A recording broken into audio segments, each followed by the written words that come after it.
Hey everybody, it's Valagar Aloevain here. Okay, so today we're going to be picking up on a quest chain called Baudry's. It's a three-part quest, but what I want to point out before we get to that point is once you actually leave Korthos, before you are at level 5, you can actually talk to this guard right here. He's in front of these two refugees, and you can actually talk to him.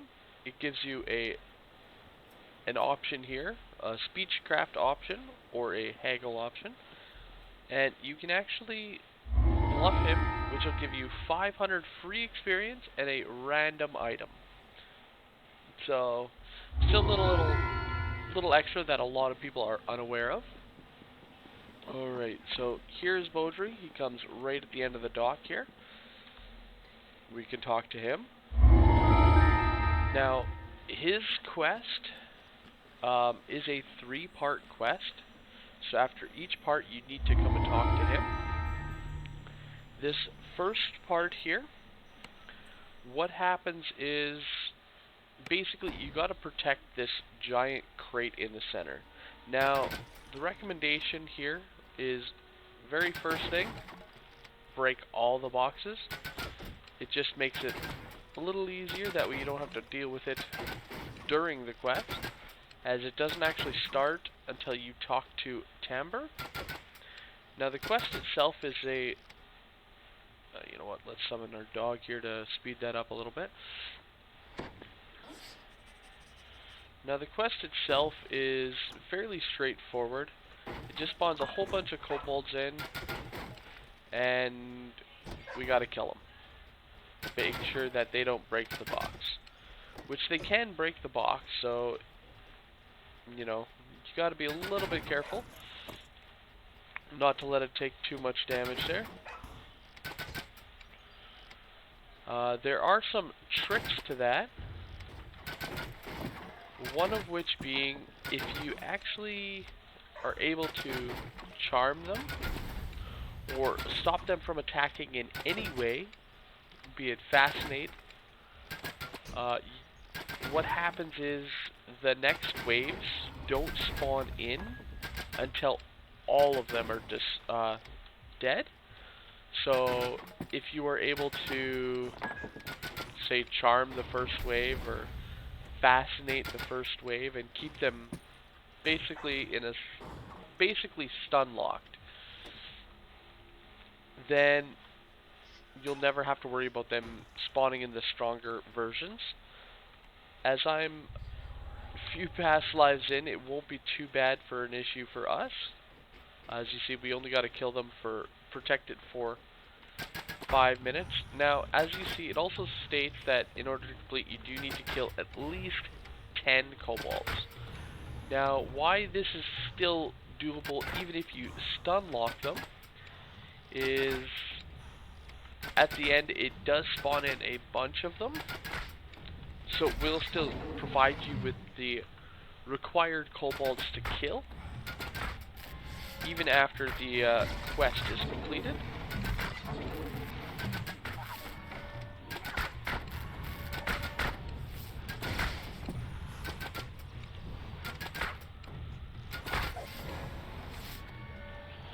You know what, I think I'm going to bring the dog back out just for additional support here.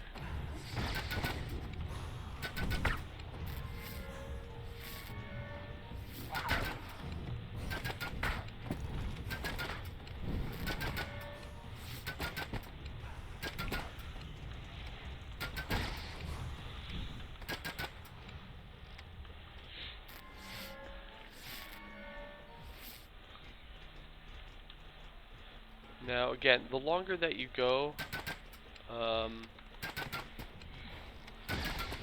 the stronger these enemies get. So right now all we have are kobolds and kobold throwers. Later on we get shamans, we'll have kobold rogues like the sneaks.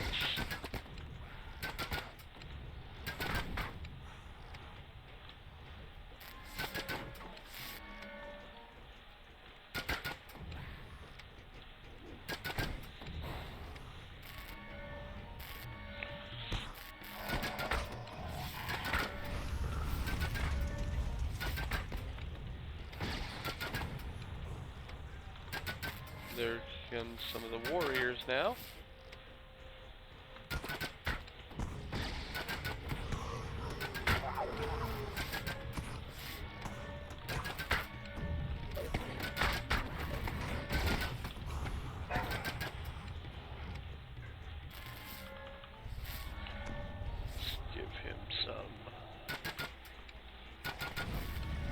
Additional defenses there.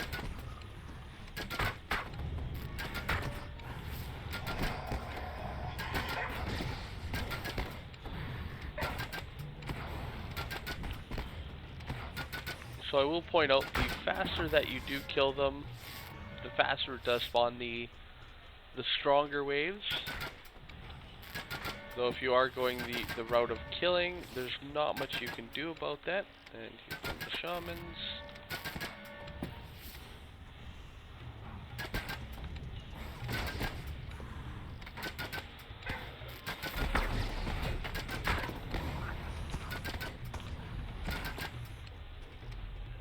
And pretty much it's a run out the clock type quest.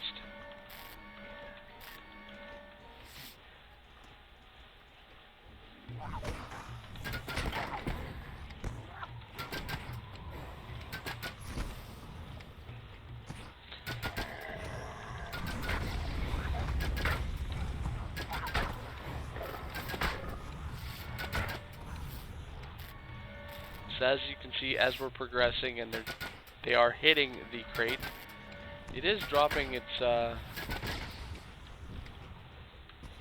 like the appearance changes as its health deteriorates.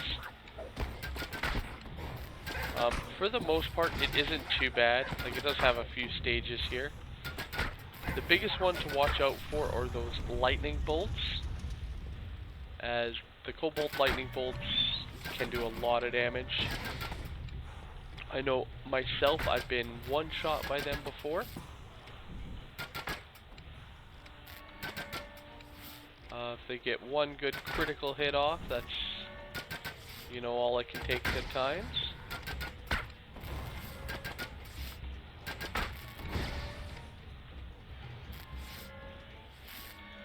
But we've got 20 seconds left, so I'm not too worried here at this point.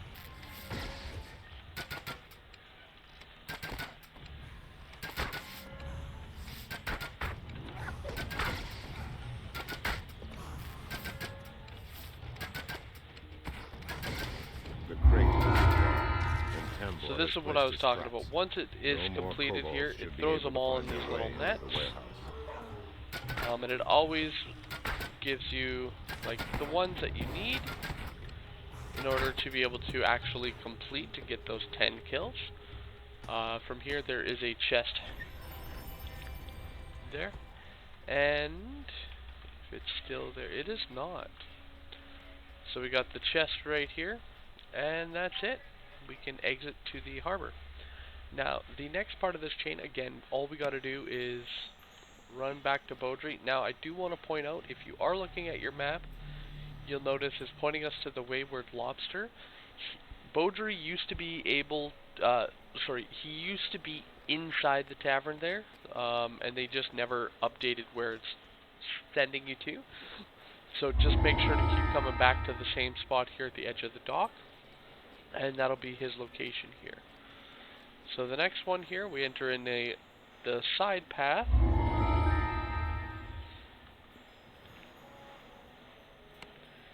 And this one here is a little bit different. Again, it is a timed mission. You enter into Hazadill's ship. However, crates line the walls. Time to start smashing. This one here, all we gotta do is break crates. We gotta break 50 crates total, so it's nothing crazy.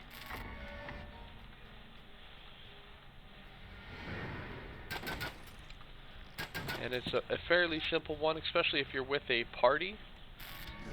They do have all leave the room. You must hurry alternative paths, as you can see, one going north and one going west.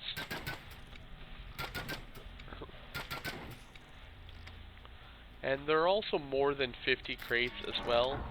So I do want to point out that don't think like, oh, we missed one, oh shoot, now we gotta search the entire area for this last crate. They do have more than enough that even if you miss some, like I'm not going down that other path there, that we're still going to be more than fine. So this one is a super simple, you know, quest to run, and you should have no problems getting this one complete. Honestly, the only difficult one is that the first one, as everyone hates those guard quests where you can't let the NPC die. Well, this time it's a stationary NPC in the form of a box. So, other than that, super easy to go through.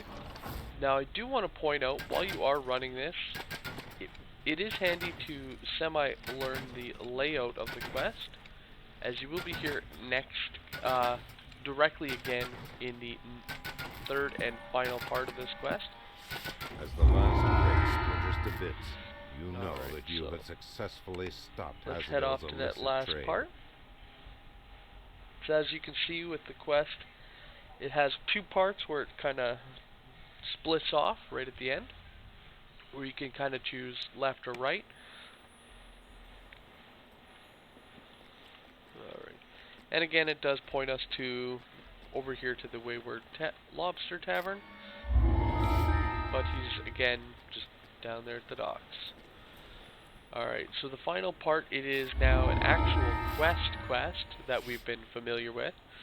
It does let us now go jump up to Reaper difficulty for this last part, so we'll run that there. And this one actually does have enemies located in it way again, back into Hazadill's warehouse. so Stealth just be might careful an in that you're not hassle rushing too far ahead.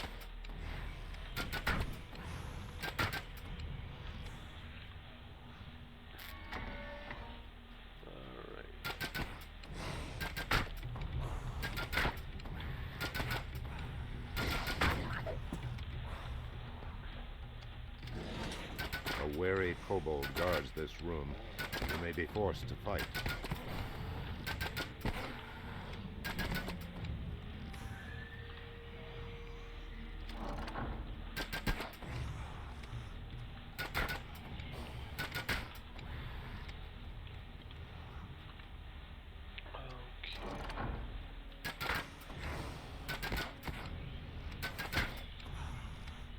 Alright, so one thing I do want to point out here is, okay, if you'll notice, coming through, we didn't actually run into a named enemy. If, however, we go down the other path here, so I can actually pop through and go through this door, if we actually go through these side paths like this, sometimes it'll actually go in and spawn in a named enemy. Unfortunately, this time we didn't get the name, so kind of sucks for us. We have another chance a little bit further on. Now, one thing we didn't go against when we were breaking all those boxes was just down this path here, we actually have a shrine. So it is good to note if you're still struggling to get through some of these dungeons. Alright. Okay. In this room here, if we actually come across, we also do have a named enemy. Now this one here, it always spawns in. Could do without that Plague Reaper though.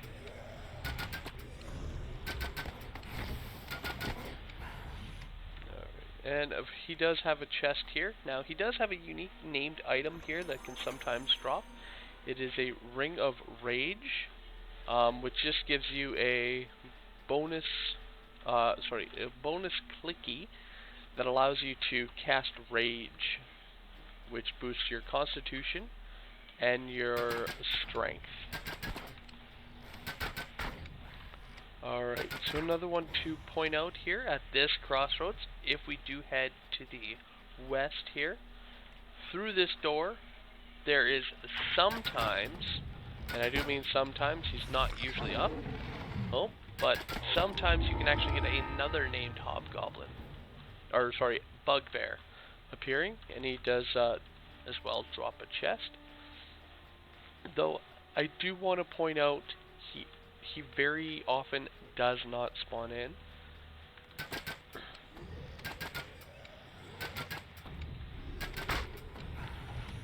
Alright, here.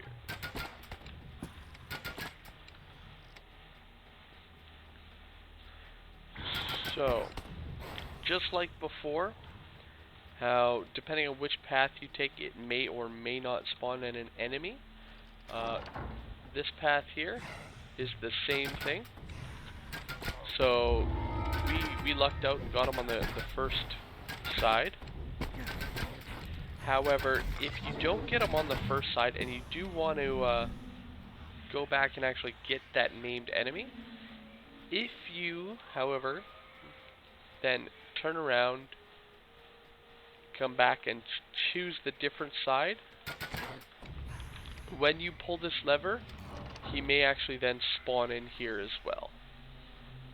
So it is just a chance. Each time you pull one of those levers, it has a chance to spawn him in. It's not a guaranteed chance, however, but just keep in mind, it does do a second chance. Alright, now in this final room, now that we've killed everybody, there are two traps. So the first one here, just up the ladder, we have the control box. The trap itself is an arrow, like a dart trap located right here. So I'm just going to disable this one. Now, one thing to point out, as soon as you get this trap, it does give you tamper bonus, which is the full trapping bonus that you can get. However, if you climb the ladder here, there is a lever which opens up the wall right over there.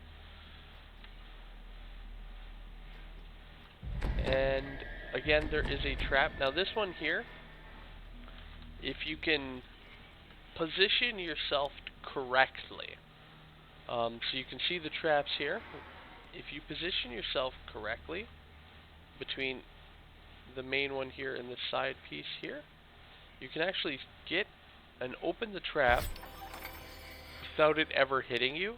Now the trap itself is a one-off, so that's just, you know, if you don't have a trapper available, just try to position yourself. An easy way to remember is the middle one is right in the middle. So if you count the blocks, 1, 2, 3, 1, 2, 3, the half slabs, it is right almost on that line. So you can just come in on this line here and try and loot that chest. So from here, all that's left is to go up and grab our stolen crate and turn in our quest. So there's our crate. The stolen goods for Cartamon. We'll finish out Return and turn in our him quest. right away. So yeah, that's the Baudry chain here. It's fairly simple, fairly straightforward. It is set into 3 parts, so it's our first kind of chain-based quest, as it doesn't allow you to pick up part 2 and part 3 until you complete the part before it. So you can't do part 2 until you complete part 1. You can do what's called red boxing, which means somebody in your party has picked up the quest, however you have not. So it does allow you to do part 2 and 3 this way if you do have somebody in your group who is on those parts. All that means is you will not get the end reward for completing it, which, here's the list of end rewards. As you can see, it is just another set of random generated loot. So we do got an intelligence goggles here. Intelligence +3. You know what? I'm going to grab that one. Alright, well, thank you guys all for watching, and I will catch you guys later. Have a good one, all.